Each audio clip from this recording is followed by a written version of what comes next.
When you ask people about how to do well in exams, everyone will go on and on and on about doing past papers, doing flashcards, doing spaced repetition. Well, yeah, that's all good and dandy, but tell me what to do when I actually walk into the exam room. Teach me about exam technique, specifically about prioritization. Nobody talks about how question prioritization could be the difference between getting a 7 and a 9. If these are questions you've had, if these are things you haven't been taught, then you found the right video. Walk with me.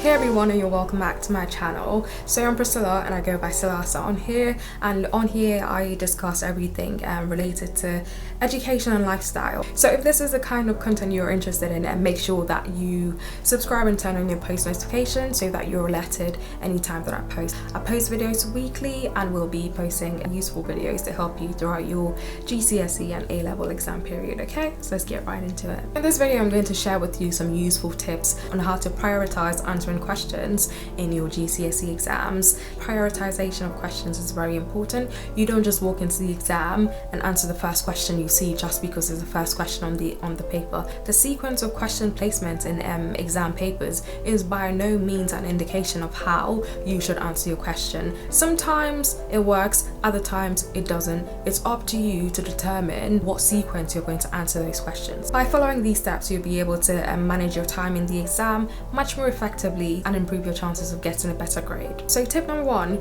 read through the entire exam paper before you start answering any questions. If you want to do the entire exam paper, read through at least half of the exam paper before you start answering any questions. This will give you an idea of the topics that have been covered in the exam and the type of questions that you should be looking forward to. Why is reading through the entire exam paper so important? It helps you to prioritize questions that you're more confident in, topics that you're more confident in, and helps you then to leave the more difficult questions for later. Just in case you're short on time in the exams, which can happen sometimes, it's happened to me before, you want to make sure that you've done all of the questions that you know you're confident in, rather than leaving them and missing out on marks that you could have got, okay? So you want to make sure you read through the entire paper, identify those questions you're confident in, do those ones first, so that even if you run out of time, you know that you've got all the marks that you could have got anyway in the bag, and in that case you wouldn't really care about those difficult questions that you couldn't answer because you didn't even know them anyway.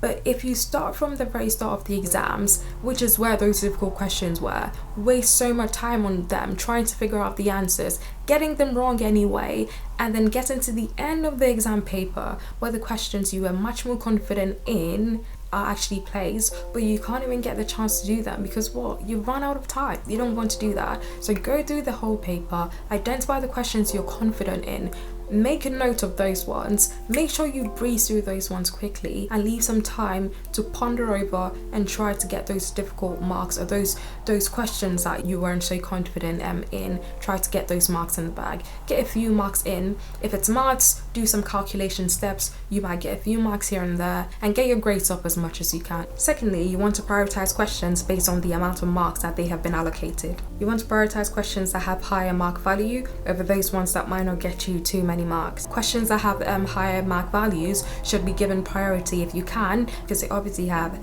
a much greater impact on your final grade. As part of this, you want to make sure that you leave enough time to answer those questions, those big mark questions in full, as well as any additional questions that might be required. Tip number 3, this kind of follows on from the first tip. You want to identify your strongest topics, the ones you know you can close your eyes and get the correct answers for, and focus on them first as well. These are the topics you feel most confident about and you're therefore much more likely to score higher points on. Also, there's a confidence factor in here. There's a mental and psychological factor in here. By answering those topics or questions that you're most confident in first, it gives you a boost. It makes you feel like, ooh, I've got this exam paper in the bag, and it gives you all the confidence you need to go and handle those much more difficult questions. It's very good for you when it comes to getting those grades in the bag, and also gives you a great confidence boost to carry on with the rest of the exam. When answering questions that you're most confident in, you tend to not even spend the amount of time you've been allocated to that question on it. You typically tend to spend much less time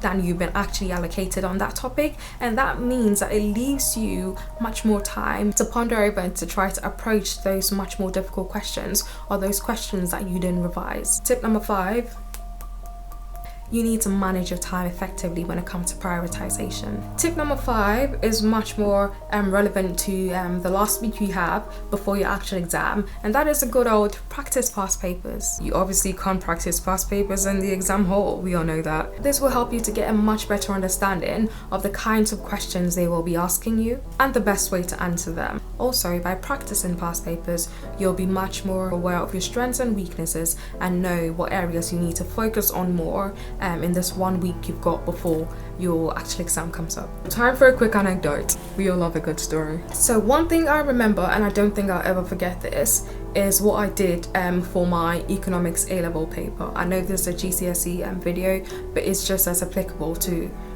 you guys as well. But so there are 3 papers, paper 1, 2 and 3, and there's usually a big essay at the end of paper 1 and 2. And for me, I think I did my exam backwards. So I started with the essays and I worked my way back. The essay was, I think, a 25 marker. I started with a high value marks, so things like 25 markers, I did those first, got them in the bag. Especially for subjects that are so writing or essay based, you're likely to run out of time because you're writing so much. You might get carried away and start writing for longer than you should be. And so if you start with a heavy marked one, so you're confident in, you can get those big marks in the bag, and then go work on the 1 markers, on the 2 markers, on the 4 markers. So it's a combination of everything: the mark value, your strengths, your confidence. And it absolutely worked for me. I got an A* and the second highest mark in that exam, and so it definitely did work. And I guess we'll never know, but I honestly, hand on heart, don't think I would have done that well if I had answered questions in the sequence that they came in, if I had focused on the small value marks first. And this is something I discovered worked for me as I kept on practicing past papers. I wouldn't have discovered this if I hadn't done time with past papers. So yeah, that's why past papers before your exams, obviously, or during your exam period, after you've come home from school, you can just go through a couple of past papers. It'll give you a feel of what topics you're confident in, what topics you'd like to focus on first, and how you'll like to navigate through your actual exam. It obviously won't be the same set of questions, but it will be the same topics you're being examined on. It's one syllabus. They can't add any more new topics to it now that you're going into exams. So just have a feel of the kind of topics you gravitate towards, or have a feel of the kind of topics you're more confident in, so that when you see them on the paper, you try and approach them first if you can. So in conclusion, prioritizing questions in your GCSE exam is such an important exam technique and will help you to manage your time effectively and increase your chances of getting a better grade. Question prioritization is one of my biggest secrets as to how I do so well in most of my exams. I prioritize answering my questions. I don't just follow the sequence that is presented to me on the exam paper. For me, those questions are just placed there for whatever reason. I will go through my exam paper and decide how I want to answer those questions. The way the questions are presented to you when you open the exam sheet is not necessarily how you should answer it. If it's arranged in a way that it starts with the questions you're most confident on, then great. Do it in the same sequence. But if it doesn't, go through the whole paper, identify those strong topics and get those done first. Prioritization is such an important exam technique, but most people just ignore it. Most people don't really talk about it. So I thought, in the spirit of sharing some of my secrets with you, and in the spirit of getting you all prepped up and ready for your GCSE exam and wanting you to do so well in your exams, I thought I'd share this. Prioritization, how you answer your questions, can make or break your final grade. It's the difference between getting a 6 and getting a 9. Trust me, it is. It's worked for me, it's worked for countless other people. Prioritization works. Find your strongest topics, breeze through those ones. Look at how many marks are allocated to different questions and let that determine how long you're going to spend on it.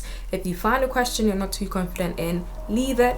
Come back to it later if you do have time, but do not leave that exam feeling guilty about you not being able to get to questions that you could have done. You want to leave the exam hall feeling like you did everything that you could have done, that you gave it your all, and that your final grade is the best that you could have done, okay? Because psychologically, how you do or how you feel about how you've done in an exam, especially if it's one of the first ones, will in some way impact your performance in your other exams. So you don't want to feel terrible when you come out of any exam. You don't want that at all. I mean, that could happen, but yeah, you want to pick yourself back up and keep going, because you've got many more subjects to sit and many more grades to achieve. we've come to the end of another great video. Thanks for walking with me when I asked you to do that at the start. And yeah, I hope you find these tips helpful when you actually sit your exams. Practice them on some past papers before you even go in. And yeah, all the best in your exams. Good luck. Go get those grades that you so very much deserve. I'm proud of you. I'm proud of how hard you've worked so far. All the best. Break a leg, and I'll see you in the next one.